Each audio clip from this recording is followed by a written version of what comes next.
Want more Gators Breakdown? Join Gators Breakdown Plus. Starting at $3 a month, get access to unique episodes, plus a blog, chat room, giveaways, shout-outs, and more. Gators Breakdown Plus is furthering the interaction with fans and listeners like you. Head to gatorsbreakdown.supportingcast.fm to join Gators Breakdown Plus today.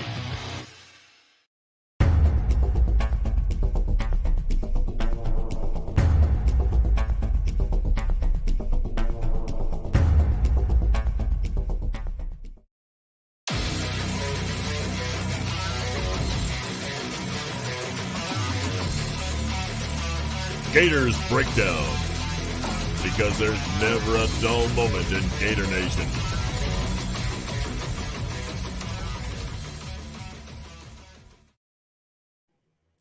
The Gators Breakdown podcast is ready to go. I'm your host, David Waters, and you can find me on Twitter at GatorDave_SEC as we are wrapping up fall camp. Game week is next week, but we still got plenty to discuss here on Gators Breakdown. And to help me on this episode, my good friend Neil Blackmon from Saturday Down South, putting out plenty of content for those guys in previewing the season for the Gators as well. Neil, man, thanks for hopping on Gators Breakdown. Thanks, Dave. Always good to be on. Yeah, so we'll get into some of the content you put out there for Saturday Down South, but you sent me a list of pretty much few articles, 3-4 articles in the last couple weeks or so previewing the 2021 season for the Gators. So give our listeners out there, how they can go out there and find your preview for the Gators. Yeah, I mean, so Saturday Down South's just been running, and appreciate that. They've been running previews of every team in the league for the last week and a half. Florida's was August 23rd, so it's just a bunch of pieces that I did, and then one from Connor O'Gara. But 3 pieces I wrote, one on the defensive backs, one that was 5 biggest concerns that I have heading into the season, and then another one where I outlined 3 different best case and worst case scenarios. And that one was, I thought that was going to be a kind of a chore to write, and ended up being probably the most fun of them. Yeah, so I'm sure naturally some of it will come in here for this episode. Yeah. Look, Garrick McGee talked to the media for the first time this fall camp, and hey, look, he left very little doubt. Emory Jones is quarterback number 1. That was the quote coming from Garrick McGee there. But Neil, you also had a nice piece on the secondary you just teased. We'll get into that too. We got to hear from Wesley Mcgriff in the defensive backfield. Rashad Torrance as well. That guy filling in right there beside Trey Dean back there in that secondary safety role for the Gators. So plenty to discuss here on Gators Breakdown as we wrap up fall camp and head to game week next week versus FAU.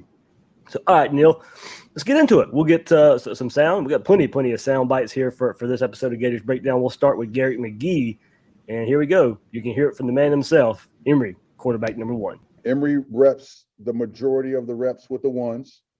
At some point in the practice session, Anthony will go with the ones so that he's comfortable with the number 1 center and communicating with the number 1 center.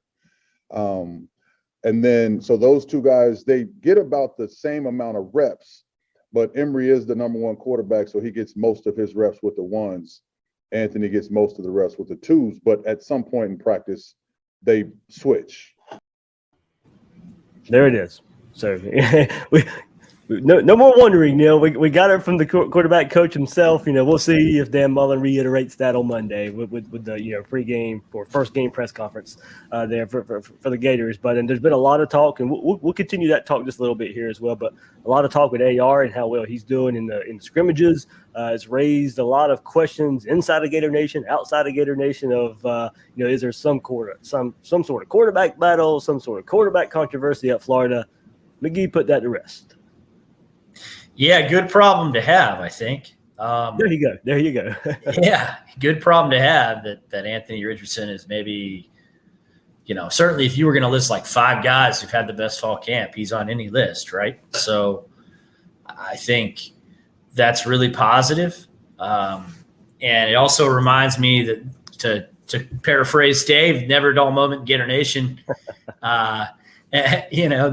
it seems like we're entering another season where maybe the most popular player on the team is the backup quarterback among the fan base. Last year, before the season, at least, there were people that thought that Emory Jones should be the starting quarterback because he was made Florida more versatile, made Florida more multiple. Now, you hear a lot of discussion that the team moves a little better with AR out there than they do with Emory. But here's what I know about Emory Jones. Highest rated recruit that Dan Mullen's ever had as a head coach to play the position. People didn't recruit him just to run the ball. He had offers from all but 2 programs in the Power 5. He has a huge arm. And the reports are that if there's one thing that's markedly better in fall camp, it's intermediate throws, which is what I think a lot of us are really concerned about because they're pretty important to Dan Mullen's offense, really to any offense in modern college football. So if all that's true, then you have the highest rated recruit that Mullen's ever had playing for him as a head coach who's had 3 years to learn the offense, and you have – I think one of the 2 or 3 best coaches in college football at catering his offense to what his quarterback does best. And we have 2 decades of proof of that. So Florida fans should be excited that they get to see Emory Jones under center. And I'm sure that when Florida plays Florida Atlantic, and honestly, I think if we're all real honest, when Florida plays USF, we'll get a look at Anthony Richardson. Mm-hmm. Yeah, I agree. I think that would definitely be there. Neil, kind of going to your point there of points of the offense that, Emory Jones needs to get more comfortable in, developing in. McGee spoke on that as well. But, the development of both of these guys, Emory Jones and Anthony Richardson, and also we'll hear right here from Anthony Richardson on growing and learning with his role within the offense. I think they're doing a really good job. I think it started with them, gaining a better understanding of our offensive system, better understanding of defensive structure and how protections and everything works. And then your confidence start to build. And then you have the ability to, activate your leadership skills. And I think they're doing a good job, a really good job so far. Well, I always think that, one thing I really respect about how Coach Mullen is doing things, and I learned last year, is that everybody that's ready to play gets to run out there and play. There's times in games where, it's an important part of the game in the first quarter of the game and all the backups are out there. And I think that that's his vision of building depth in the team. It gives everybody a chance to get prepared for the game and have passion about their preparation because they know at some point they're going to be out on the field. So I think it's, a really good thing for our program, and that's how we'll go about it, with our 2 guys that are ready to play right now. His footwork, his understanding of the passing game, the ability to throw the type of ball that he needs at the right time, understanding angles and how defenders are dropping and what their shoulders are telling them, getting pre-snaps reads of the defense and then making post-snap decisions, based on what happens once you get the ball. I think that's what I would say. It'd be interesting to ask him, where he feels like he's developed the most. But, I just think from spring ball to now, he understands the details of our offense. And he has an understanding of defensive structure. And I think that he's growing because he's starting to understand the timing and, how all the angles work when you're trying to move the ball down the field. I think it's going to be about the same as, when Emory's out there in regards to what we're doing, to move the ball on the field. I think, Coach has done a good job with the installation and, who we're going to be as an offense. And both guys can execute that plan. So I think we'll, just continue business as usual. When Anthony's out there, he's going to be expected to execute the offense at the same level that Emory executes the offense. And I mean, that should be the expectation because, he has that skill set. I feel like I've grown a lot throughout this fall camp, becoming a better passer. I feel like I've grown a lot when it comes to reading defenses, I feel like that's something I always struggled with, even in high school. Like, I knew the basics and everything, but like knowing the advanced things, I didn't really know that as much. But Coach McGee, he's been helping us a lot with that. And I feel like I've prepared enough to know certain things on defense that have helped me excel on the field. And I feel like that's the biggest thing that I have accomplished so far. And I think that's going to get me ready for the field this year. Honestly, my role, I believe, is just to go out there and be cleaned up, kind of. I feel like whenever Emory needs a break and they need me to come out there, I have to bring the same intensity that Emory's bringing, bring the same energy, just all that, just be the next cleanup guy. So whenever he does his thing and I come in there, just the 1-2 punch, just never let out the gas. Emory, he's an electrifying guy. He's very talented. He has a strong arm.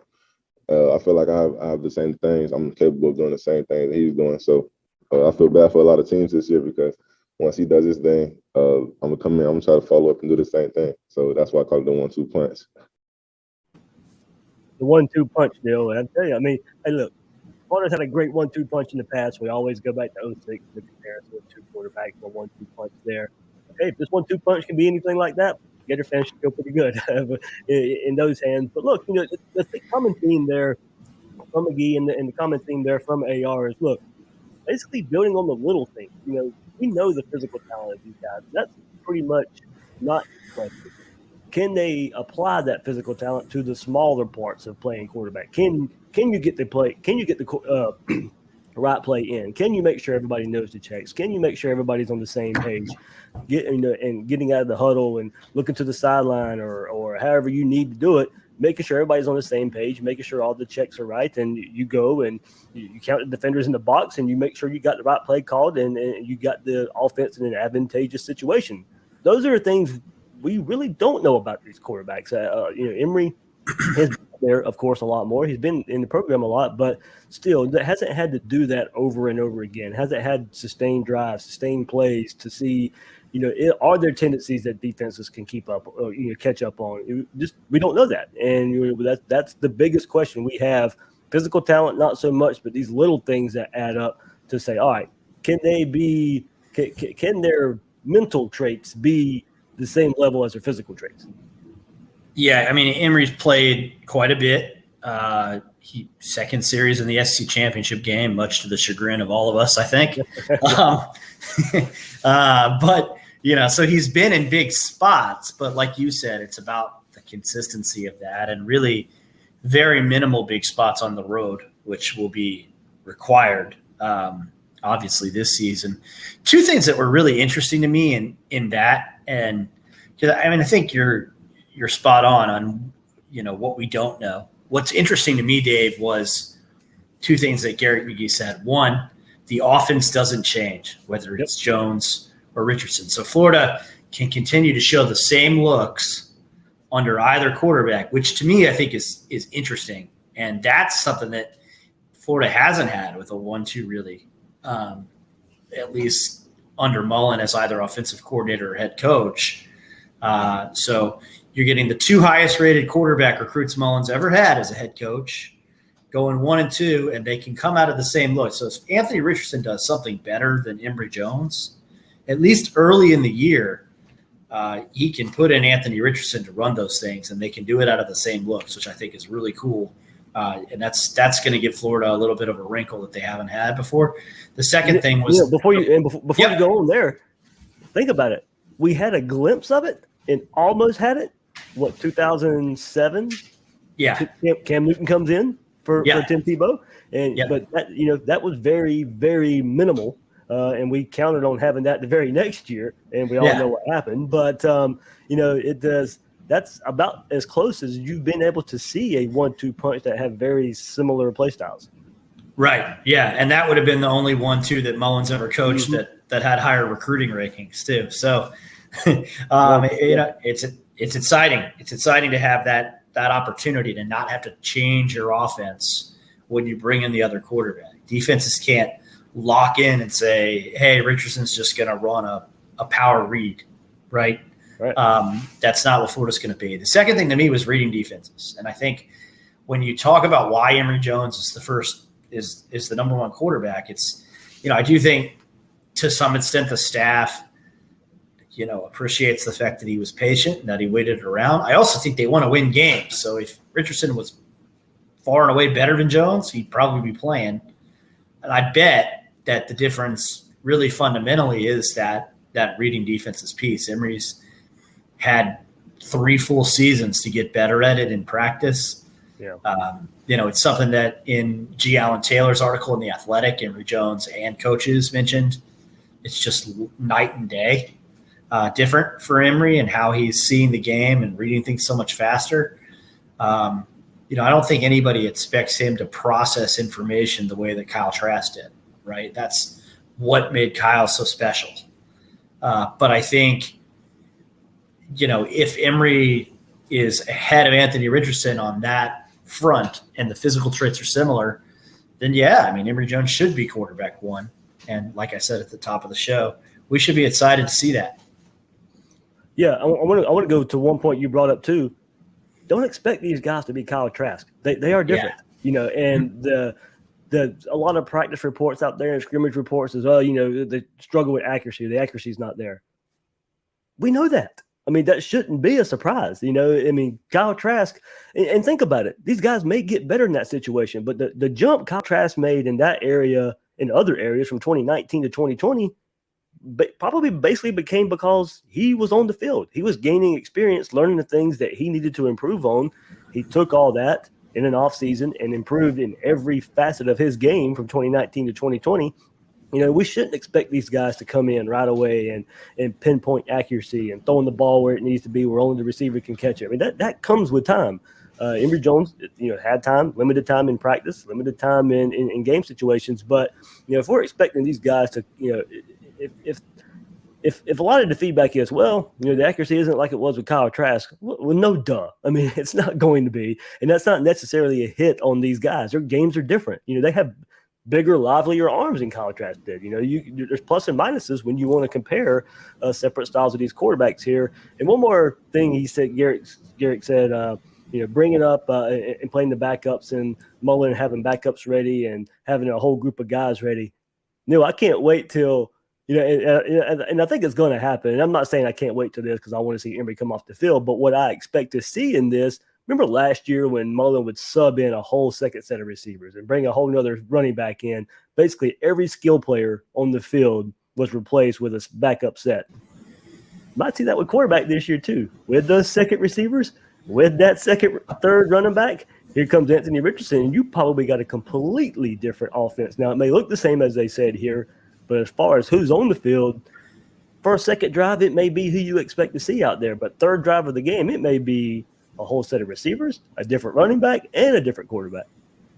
Yeah, that's a great point, Dave. It's not really something I thought of, but I think especially with younger quarterbacks, and it's hard to think of Emory as a young quarterback, but just in terms of being the starting quarterback, it's square one. So there are going to be players and receivers that both these guys have cultivated relationships with in the offseason, in summer camp, and fall camp because of where they're repping. And I don't think Florida's receiver depth chart – this is why I think you make such a great point. Florida's receiver depth chart is not like it has been in year past where there's like stratification between who are the best guys and then the guys chasing in camp. Now it's just – this is a roster full of receivers. We got a lot of blue chip dudes, which is great. Yeah, 1 through 6 is a lot closer than 1 through 6 last year. Yeah, or even 2 years ago when it was like the seniors, and then somebody else is going to catch the ball occasionally. Yeah, good point there. So I'm eager to see if that's part of the platooning that we saw last year in certain situations for the Gators offense. One more last thought here from AR and his relationship with Emory Jones and what he's learned from him. That's my guy. He's been there throughout my recruitment. He's like a big brother to me. He's also my teammate, and he's also a leader. So you got to support the leaders as well. You never know because it's a lot of pressure. Just being a quarterback, just being a college athlete, it's a lot of pressure. So sometimes you got to have that moral support in your background for people. And I feel like I have to be that guy sometimes. Just trust the process. I've learned that in high school, just trust the process because not everything is always going to be sweet for you. Just trusting the process and just letting everything work out in your favor. seeing Emory do that is encouraging, because you never know if that's going to be you in that situation. So trust in the process. Patience is a virtue, Neil, with these Gators quarterbacks. We saw it with Kyle Trask. We're hearing it from Anthony Richardson about Emory Jones this time there. So, look, a lot of camaraderie there with these quarterbacks, and you can tell how close they are. Look, a lot of people out there may label it a quarterback controversy, but controversy is probably the wrong word to use when talking about these two guys. Yeah, and it's becoming cultural, which is really good to see, the patience at the quarterback position. I mean, we talked, you heard, so Gator fans were probably tired of hearing the Kyle Trask story by the end of the season.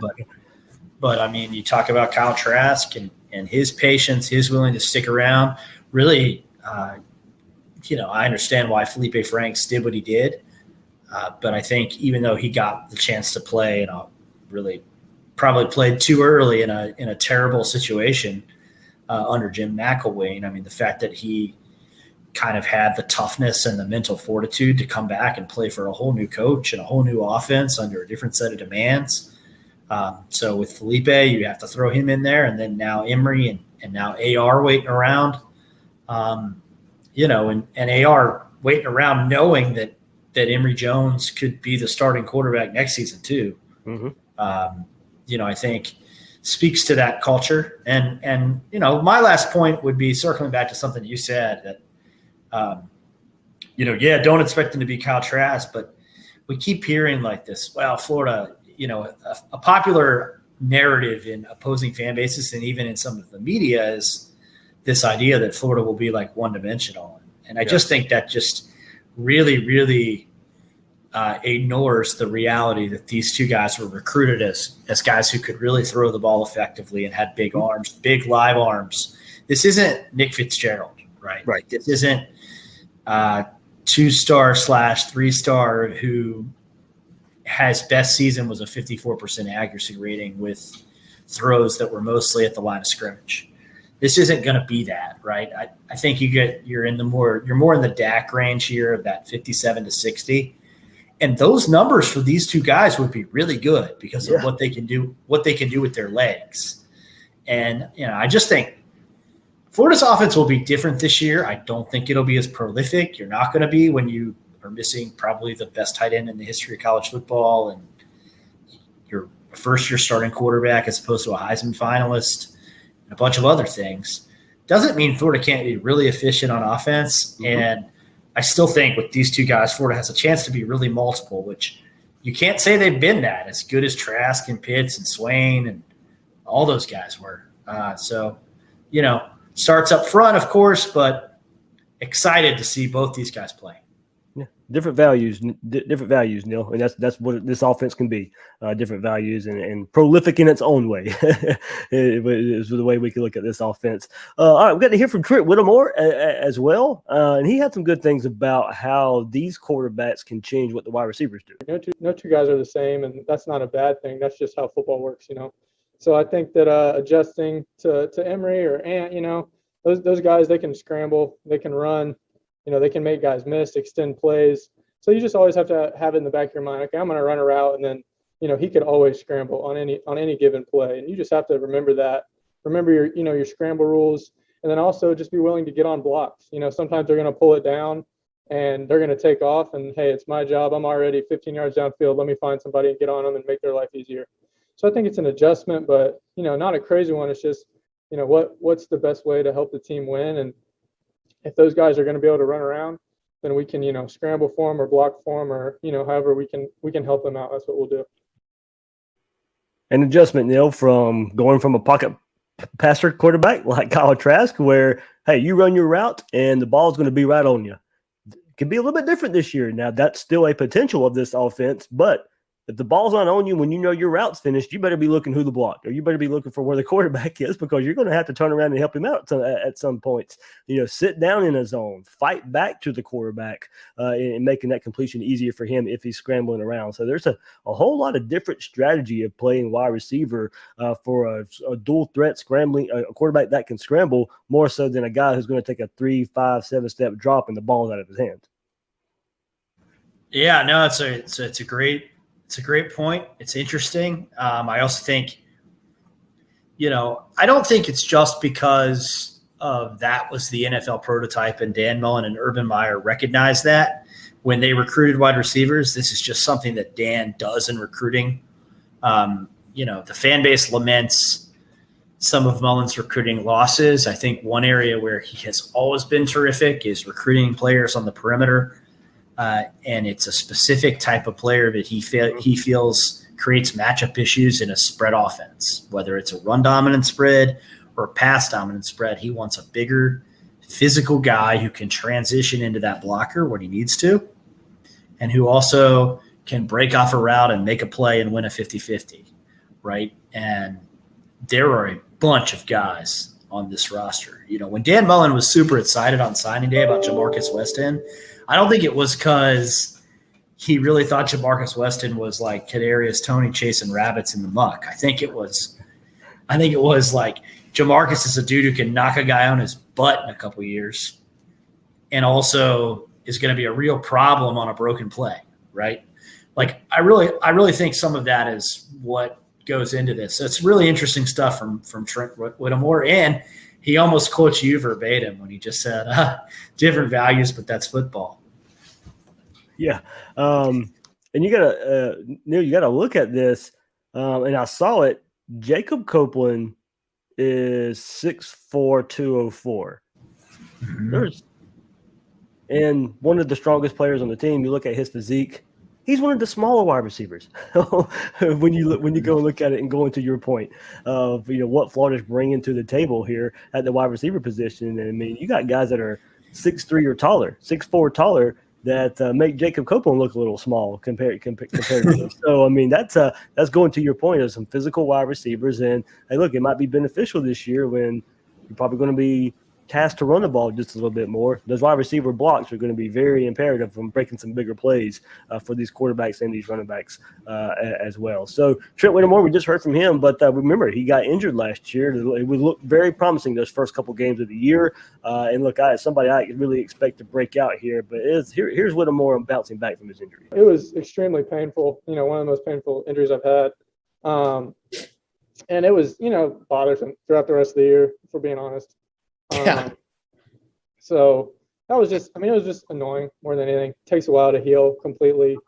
It's always messing with you. But I just, give a huge shout out to Coach Savage.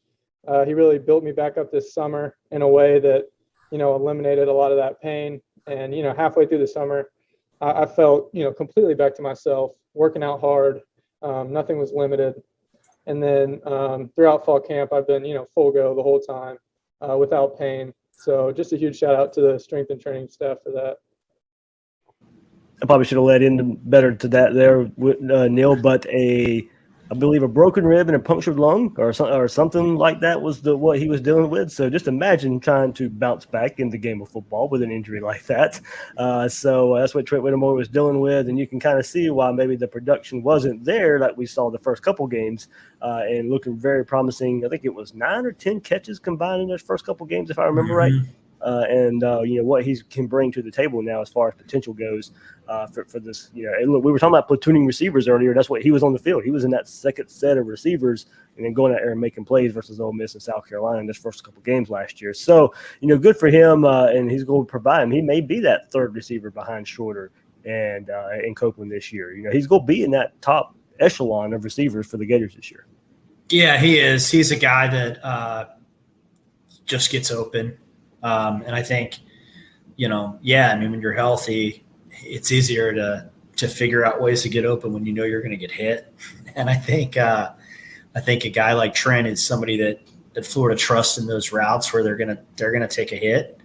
Not as fast as Freddie Swain, but probably the guy on the roster that I would trust to get open the most right now. And I say that with a lot of respect for all the stuff you hear about Jacob Copeland, and I hope that, the season is what people expect it to be. But yeah, I think Whittemore is going to be not just a big piece of the offense, but a pretty important one in terms of who is Florida's big time possession guy.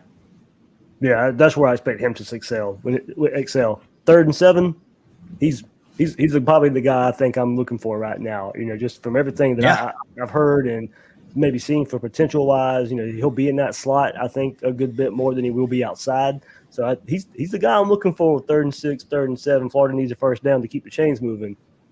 Throw it to him, 8 yards, and you're good to go. Keep the chains moving. So, that's where I like him as well. So, all right, now let's get to the point where you've really focused in on there with your articles at Saturday Down South. Wesley Mcgriff met with the media also this week, and look, we know the issues back there in the secondary: confidence, communication.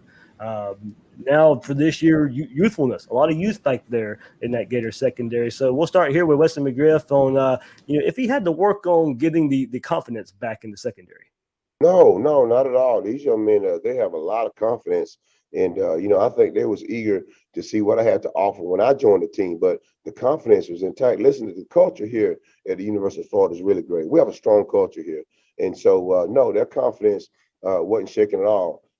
And so it was a joy to get in and begin to work with them. That's one thing that I constantly do and have done my entire career is that I coach a lot of confidence up, because you have to be confident, when you're going out and executing, especially in this league. Yeah, but their confidence wasn't shaken at all. I mean, these guys have a nice chip on their shoulder. They have tremendous work ethic. And the thing I like about them is that they love each other and they're like brothers. And they understand their strength in numbers. And they know together, if we out there communicate, we're playing as one. And we can create a lot of synergy between each other, and our confidence level will stay high. But no, not at all. Their confidence is not shaken at all. And I have to mention again, the culture here is very good. It's very strong. It's very conducive for us to go out and play at a high level and win football games. Neil, I'll say I'm surprised, man. If there was one aspect I thought for this Gator secondary last year, they probably lost some confidence somewhere at least along the season. And look, but he brought up a couple terms that we have heard in the last month, dating back to SEC media days. And Todd Grantham speaking to the media as well. The word synergy, for one, basically coming together and playing as one, but also, now he didn't say it here, but I'm going to say it just because Mullins brought it up a couple times, independent contractors back there in that Gator secondary. So, looking at McGriff here and what he brought to the table, I am surprised that, granted, you come to Florida, you come and play DB at Florida. There's a swagger. There's a certain confidence that comes with that. And look, I'm not going to blame them if the confidence did get lost at some point last year. So maybe, it had come back up just a bit when McGriff was hired. But, I do think that was an issue a little bit last year. But it is good to hear that it is not an issue right now. And, of course, games got to get played, and it's easy to say right now. But at least on the surface, at least what we're hearing right now is that no, these guys have a chip on their shoulder. They know the expectation. They're confident they can go there and get it done. Yeah, I talked to a couple assistants for the piece I did at Saturday Down South that I teased at the beginning. I talked to a couple different players in that secondary, both upperclassmen. So it probably gives away who they are since there's so few upperclassmen. Excellent journalism there, Neil. But yeah, I think pride would be the other word I'd use. That they are wounded in terms of their pride. They see a team that was in the 90s in pass efficiency defense for the first time in the program in 27 years. So that's not where you want to be. I wrote in 2018, Florida was second in the country, only to Alabama in terms of guaranteed money to NFL defensive backs. They've fallen to fifth, even though they have 13 defensive backs on NFL rosters, as you and I are talking today. So that means that they're not getting as much guaranteed money. And a lot of that guaranteed money, I would add, is at present, at least, is wrapped up in Joe Hayden, whose days are, numbered. Right. Not because Joe hasn't been an all-pro. He has, just because Father Time always wins unless you're Tom Brady. So, look, they bring in Wesley Mcgriff, guy coached a defensive back unit that was fifth in the country in pass efficiency defense in 2019, fourth in S&P passing defense, which is a little bit different of a metric, but kind of adjusted for opponent strength. This guy knows what he's doing, has cultivated and developed NFL talent, left behind a secondary that that has 2 players on the All-SEC team, including Smoke Monday, who I think is the best safety in the league. I know that he wasn't first team All-SEC, but we don't always get things right on our media ballots. If you watch the games, he's the best safety in the league. So he's done a great job coaching us. And I know Jules Montanar is going to be involved in all that too. Yeah. But I really think Wesley Mcgriff is the guy they brought in to kind of shepherd this secondary back together. And I think they have a great chance to be very good. And it's kind of cool that when we talk about the synergy and, independent contractors or not, I mean, there are stories out of fall camp that I don't want to say like Avery Helm blindsided anybody, but when we wrote the stories about who was going to play at corner in late July, it was like Jaden Hill, Kyrie Elam, Jason Marshall Jr. is going to play. Yeah. Who else is going to play? Who else? Avery Helm is going to start now, probably, and if he doesn't, he's going to be on the field on snap 3. So, it's good. They've built this depth. If you look at the 24/7 talent composite, Dave, it's one of the 5 most talented secondaries in the country, top to bottom. And that includes guys like Corey Collier, who aren't going to play much this season unless it's on special teams. But, that's exciting to see. I'd rather play young safeties that are blue chip guys, with all respect to Donovan Steiner, who I thought was an intelligent player that played very hard. But there are guys just limited. Yeah, just limited, right? I don't think that there are athleticism limitations to the guys that they're going to put back during the season. And I also, I continue to be high on the Trey Dean story. I think it's a wonderful story. And I also think, of course, it helps to have an All-American on one side of the field. And Kyrie Elam was becoming that player a year ago, and by the end of the season certainly was that player. But, Florida missed C.J. Henderson at times early in the year. Certainly in the Texas A&M game, they missed him very much. So bullish on the Florida defense. I know I'm on an island on that to some extent. But one reason I'm bullish on him isn't the rebuilt front 7 that everybody's talking about. It's that I expect this secondary to take a big step forward. The biggest step forward they can make is communication, and that was a mystery last year of why there was so much miscommunication with all the experience that you had back there on the back end. You had guys playing a lot of football for the Gators. For whatever reason, the communication was still lacking. From game 1 to game 12, Florida was playing. It just looked like they were lost at times on defense. So we get to hear from Wesley Mcgriff here on communication. Also, Rashad Torrance is the safety back there with Trey Dean speaking on it as well. It's essential to make sure that you're communicating on the back end. And I think the communication starts in the meeting room. So the guys are doing a tremendous job of communicating in the room, in the meeting room, and getting on the same page, which builds confidence once we get on the grass. So we make certain that we rehearse everything in the meeting room, go through all our checks, go through our on-the-field checks, and make certain that we're loud and we're vocal in the meeting room so that when we get on the grass, there's no second guessing. If you walk by the meeting room, you'll hear, with calls, and if you peek in there, you see the hand signals, so I got to teach them how to be like Hollywood a little bit and be like actors and make sure we call those signals out and make sure we hand signaling. And the biggest thing is not only just communicate with your teammate, but make sure your teammate co-signs off on it. That means now he has it, that he has the check. And I tell the safeties over and over again, do not stop communicating until your teammate co-sign off on it. When we sign off and co-sign on just about anything, if you ask one person to go to the restroom, the whole room going to co-sign and sign off on it. Like that, just simple stuff like that kind of goes onto the field, and we just use simple little tidbits to kind of nag off each other, and that kind of translates to the field. But I really do think that our communication has gotten better. Music to Gator fans' ears, Neil. We got to see it translate, but at least it's being discussed. At least it's being known. At least it's not going to be a surprise that maybe it was a surprise last year and it was just too little, too late to gather the troops. But we know it was a focus in spring. We know it was a focus in fall camp. Communication has to be better. Everybody has to be on the same page. We have to play as one. The synergy, everything we've heard for the past month now has to come to fruition. And look, they know about it. You hear them talking about it. They got to communicate just to go to the bathroom. Just a running joke there from Rashad Torrance. But look, at least they're working on it. They know it's an issue, and they're doing. It even sounds like some maybe fun things to help get it across that hey, this is how important it is. And if you can't start, look, if you're not lined up, the play's already bad. I mean, there's not much you can do to begin with. So at least get that part of the game down. Defense probably makes a massive improvement just by being on the same page. I'm sure they do. And one thing I put in my article was that they were 13th in the SEC in defending passes of 20 yards or more. That is really about communication when you're that poor at it and you have as much talent as Florida does. By the way, in 2019, they finished 83rd nationally in that stat.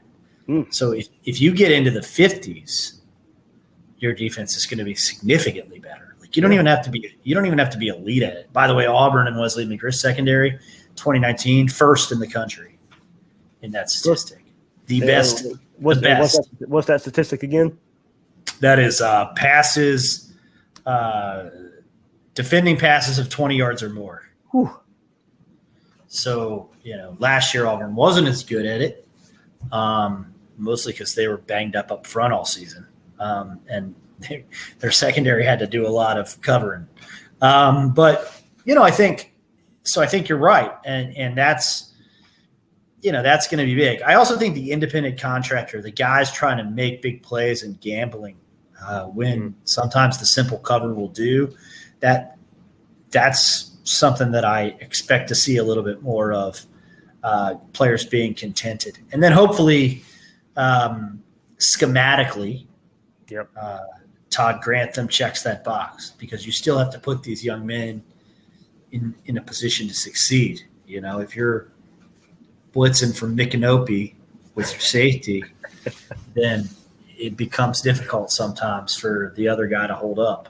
And so the coaches have to hold up their end of the bargain too, from a scheme standpoint. or from the opposite hash of a cornerback. And I call that the Lake City blitz. Oh man, yeah. So yeah, exactly. But that's part about being on the same page. You cannot tell me both cornerbacks that game. It was versus Tennessee, I think, where both cornerbacks are blitzing, and one is from the opposite hash. Is that you can't tell me that's the play call. So it was not. No, so it's not the play call. Right. The communication has to be there, and whether it comes from the coaching staff, and down from the booth, down to the sideline, from the sideline to the players. Look, it's not just all on the players. Communication comes from the staff as well. So going to your point, whether it be a simplifying of the defense, whether it just be retooling how you call plays in. The communication has to be there. It's not just the players, but it's on the staff as well. So good for them to being able to identify it and know that it's a problem and working on it to fix it here. So, another thing in your article, it's about getting back to elite status, getting back to DBU. And Florida's going to have to rely on a lot of youth to live up to that hype again. So McGriff here, talks about how it is working with the young players and kind of, the what he likes to use to compare here is, filling up a cup. The cup never gets full because this game is evolving. And so just when you think that cup was full, then you look down and some of it's evaporated and you got to keep filling the cup back up. And so, every week you start back over filling that cup up because you'll play a different opponent. You're going to play guys with different skill sets. You're going to have a little bit tweak in your scheme.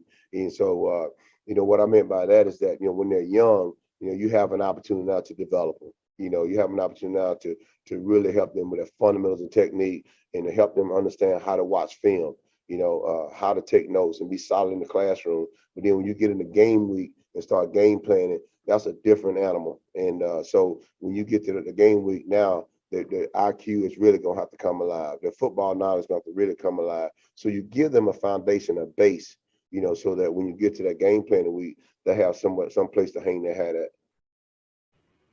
Neil, what I took from that is he might like working with young guys because now he gets to build them in his image. He doesn't have to build them, take them down and build them back up in his image. He gets to work with them while they're so young and build them right away in his image. Boy, I think that's a great point, Dave. Look, when you come into a new spot too, that's got to be so much better. Yeah. Than just breaking down bad habits or what you perceive as bad habits. And I mean, I'm not trying to kick dirt on dead graves at all, but I know that the Jules Montanaro hire was debated pretty aggressively in the circles of social media that debate those things 24/7. But there seems like the synergy that you talked about, the discussions of pride, the way that they are working as a collective, all these things are signs that a change was needed on the staff. And I think you have to be comfortable and happy with who they've brought in terms of one with a huge proven track record and another with Nick Saban pixie dust on him that at least is young and hungry and have something to prove. And if you get a job like coaching DBs at Florida on your resume, that's a big deal. And look, I mean, the DBU thing is real. And it's also in this era of name, image, likeness. I mean, these players don't have to be independent contractors anymore, Dave. They can go out and play well and the money will come because they're at one of the places that's DBU. And that's something I mentioned in my article was like, Florida doesn't have the trademark on DBU. I think the court fight on that would be pretty hilarious, right? But they certainly are at a place where if you're an elite piece in the secondary, like Kai or Elam, there's no reason why your favorite restaurant in Gainesville isn't signing you up for an ad. Yeah. If you're Rashad Torrance and you come from Marietta and you say your favorite restaurant is the Flying Biscuit, like he said recently, I'm pretty sure Flying Biscuit Cafe would be happy to hype Rashad Torrance after he lays somebody out in the Tennessee game. Like, it's a great place to play defensive back in the era of name, image, likeness, but you got to go out and produce. Absolutely. That's what it's about. The Gators, first time we get to see it next week. We'll get finally the game week, Florida versus FAU under the lights in the swamp. And, I was just on I was on another podcast yesterday, and we were talking about Florida, and it's just like, look, we haven't got to see this team since the Cotton Bowl, and a lot of sour taste in a lot of people's mouth. I mean, at least some fan bases got a spring game, and they got some open spring practices. Same in fall camp. There's been some open practices out there for a lot of the SEC schools. Not at Florida. We haven't seen this team since they got their butts kicked by Oklahoma in the bowl game. So there's a lot of question out there from media, from fans, just what this team's going to look like, and we'll get our first taste next Saturday.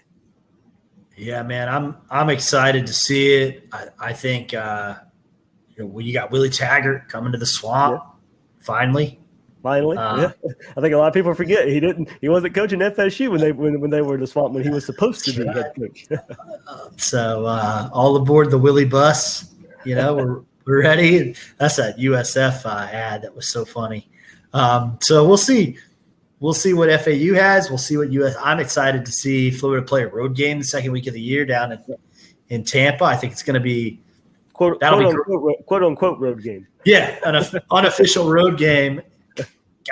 I'm excited just to see Emory Jones and Anthony Richardson in like a quarter of that environment. Yeah.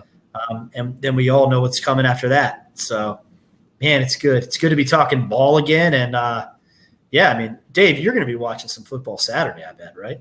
I will be. Yeah. We got a little bit just to get our palate wet and just to tease us a little bit, and then all in full force Labor Day weekend. But man, I definitely would be watching. I kind of forget, but that UCLA Hawaii game, and UCLA plays LSU the very next week. So UCLA will already have a game under their belt. LSU opens up with UCLA the very next week. So be like, there we go. Just kind of keep an eye on that game to see what maybe UCLA and old Chip Kelly's bringing to when they play LSU. That's right. Oh man, it's going to be good. So finally, Nebraska. Is it Nebraska, Illinois? Saturday? Nebraska, Illinois. It's exciting, little Gator football. And then, by the way, September 2nd, that whole Labor Day weekend bonanza kicks off. And you got Tennessee plays that Thursday night. Yeah, Tennessee and Ohio State, Minnesota should be. Yeah, that should be. Yeah, I mean that's for first games. That's on a Thursday night we don't get those too often. Usually it's Thursday night. I mean, I used to like it when South Carolina had that string where they would kick off on Thursday night. Yeah, that was always pretty exciting. But you don't get many big games. And Ohio State, Minnesota, a 7 on the Speaking of young quarterbacks that are getting thrown right into the fire. I mean, good point. We'll see. Yeah. CJ Stroud. Yeah, no more Justin Fields and Stroud in. So not as highly recruited as Emory Jones, but he's going to start for Ohio State on next Thursday. There we go. Looking forward to it. Football. That's Neil Blackmon. You can find his work out Saturday down south. You can find him on Twitter as well at NW Blackmon. Neil, quickly. I mean, I know a lot of people listen to your Florida Basketball Hour as well. Some quick notes about the basketball team before we let you go. As we, people will be fully tuned in for football season. But right before we hit the season, what are some little news and nuggets for the basketball team? Yeah, appreciate it. I think definitely check out Florida Basketball Hour. I think Florida fans, I'm bullish on the Florida secondary this year. I'm also pretty bullish on the idea of Florida having an experienced roster. They haven't in 3 seasons. So I think that the Gators are actually a little underrated, which would be the first time in 3 years, because for the last 2 years, I think they've been overrated entering a season. So it'll be interesting to see how they deal with being underrated. That's a very much like the football program, a very quiet operation. There's not a lot of leakage in terms of what you hear going on inside the building. They did fill the roster. I know Eric Fawcett, my co-host, and I were very surprised at the junior college edition, and not in the most pleasant way, to be honest. I thought it was kind of weird when they could have just kept that roster spot open for a midseason transfer in the age of the portal. Why take a flyer on a 2-star JUCO player? Seems very odd. But we did like the other addition, the true freshman from Virginia, who was Mr. Virginia's basketball and just didn't get recruited because he had a horrible injury. And it is fine and just lit up the Peach Jam, which is one of the best youth tournaments, Elijah Kennedy. So I think, one great ad, one ad, which I guess is kind of on brand for Mike White. But look, championship contender if Keontae's ever cleared. The longer this goes, the longer that seems less likely. Let's just be realistic about it. I still think it's an underrated basketball team. They're going to start 4 seniors, which is rare in this sport. And the team that won the SEC last year started 4 seniors. So, or finished second, Arkansas. So, you can have a good team, and if you're old, and I think Florida's going to be old and really good defensively, Keontae's the big wild card.